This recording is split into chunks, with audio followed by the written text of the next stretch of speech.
manca ce l'hai vista a Peppe se mi faceva cantare in un locale. Ma che stai dicendo? Questo chiaro l'unica che diceva a Peppe si fa cantare in un locale, cammi. Gigi, ma tu una cosa, non ci dici mai mi fa cantare in tuo locale. Mimmo, secondo me, tu pur dire pitbull che si stanno facendo e cervello, ma tu hai visto a chi come stai stamattina?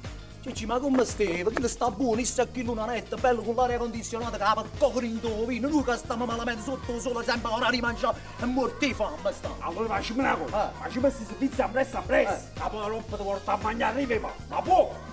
Rimane, Gigi. Ma tu capitano? A tuo capitano, ti porta a mangiare tu generale, è superiore! A tu generale? O pur potere, Oh, ti fai scittare proprio la piovra in coppa a piastra, ti fai mangiare i vecchi frutti e male che va mangiare, una grande alla costa tanta, ci mangiamo, e poi ti fai mangiare una cosa che tu devi assaggiare. Che cosa, Gigi? O squalo indurato e fritta, a buccia mio!